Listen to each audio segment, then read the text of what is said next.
Over the past couple of weeks, I've been refreshing my living room setup, and as part of that process, I wanted something that would integrate all of my favourite TV apps and services into one single device. Hello, this is Semplist, and in today's video, we're going to be taking a look at the Apple TV 4K 2021 version. So we're going to be starting with a quick unboxing, we'll run through some of the key features, take a look at the picture quality, and find out if the Apple TV is worth the price. So on with the unboxing, we have the Apple TV itself, we have the brand new Apple TV remote, we then get a couple of Apple stickers and warranty information, a charging cable, and then finally the power cable. And one thing I should mention here is that there is no HDMI cable included, so you would need to go ahead and purchase this yourself.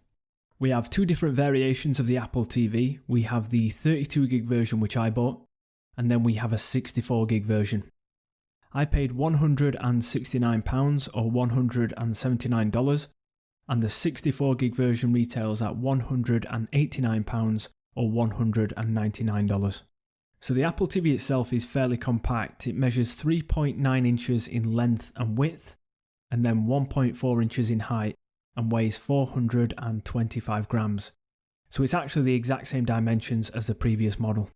Looking at the ports over on the back, we have the power supply port, HDMI port where HDMI 2.1 is supported, and then we have an Ethernet port too. The Apple TV comes with the Apple A12 Bionic chip, which allows HDR content at higher frame rates, which we will look at later. The Apple TV remote has been completely redesigned, and I've got to say, just looking at it, I'm already a big fan. There is a subtle nod back to the original Apple TV remote, but this new aluminium design is really clean and the remote fits in your hand perfectly. The new ClickPad has a directional button layout which I feel provides more control, and it's also fully touch enabled, so you can still use the fast direction swipe seen on the last remote. What I really like about this remote is that the outer ring can be used to fast forward and rewind content, which is great for quickly scrubbing through films and TV shows. To use this feature, just pause the content you're watching, hold your finger on the outer ring, and you'll see a small icon pop up on the timeline, and then just start to scroll through. All the other buttons are what you'd expect on a media remote, such as the volume toggle, mute, home and back button. But another feature that is really good about this remote is that the power button will turn off the TV and the soundbar as well. So I like that Apple has kept this in mind.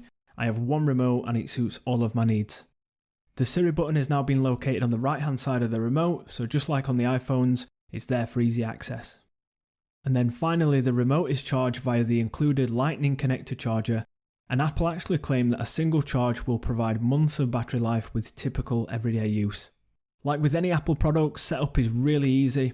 Once you've plugged in the power, your HDMI and the Ethernet if you're using it hardwired, you can then go ahead and set up the Apple TV using your iPhone. It's literally just a case of moving through the menu screens, selecting your preferences, and then iCloud will begin to sync your existing apps. So an amazing feature of the Apple TV is the color balance feature.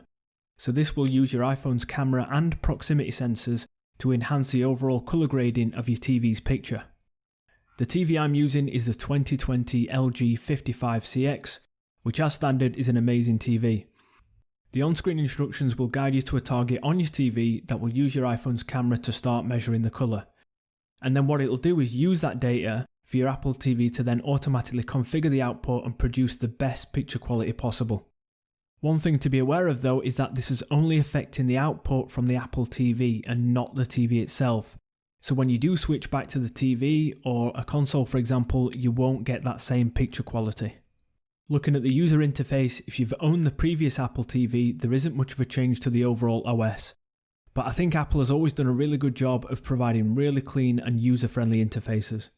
The Apple TV OS takes subtle design features from iOS such as the main dock, floating app columns and the rounded corner design, and very much like iOS you can swap and change the order of the apps to suit your needs, and you can actually group your apps into folders. Lastly, included within the Apple TV is Apple 4K screensavers, which are updated on a daily basis. The Apple TV can handle 4K at 120 frames per second with HDR10 and Dolby Vision, and it does make a difference to the overall viewing quality. As mentioned, I'm using the 2020 LG CX, so coupled with the Apple TV, it just produces an amazing experience, achieving deeper and richer pictures. In addition to Dolby Vision, the Apple TV also supports Dolby Atmos, which I have via my LG soundbar. So the Apple TV coupled with Apple Arcade opens up a world of gaming without the requirement of a dedicated console, perfect for casual or younger gamers. Rather than using the Apple TV remote as a controller, you can even use one of the next-gen console controllers for an overall better experience. This obviously won't replace your PS5 or Xbox, but a great feature overall. So the Apple TV has its own ecosystem of dedicated apps and its standalone app store. It comes preloaded with plenty of apps, however there is over 200 to choose from, including your most favourite apps that have been designed natively for the Apple TV, including all of the expected streaming services, sports channels and music streaming services such as Spotify and obviously Apple Music. Most of my nights consist of watching films or TV shows, and having a subscription to almost every service, I now have a dedicated device that gives me instant access to all of them. So overall, I have to say that I am really surprised by the Apple TV. I think it's a great addition to any modern day setup, and I can definitely see myself getting a lot of use out of it. I'd say if you're upgrading from the previous model, it's not potentially worth the additional spend, but if you're coming in new and this is your first Apple TV, I would definitely recommend it.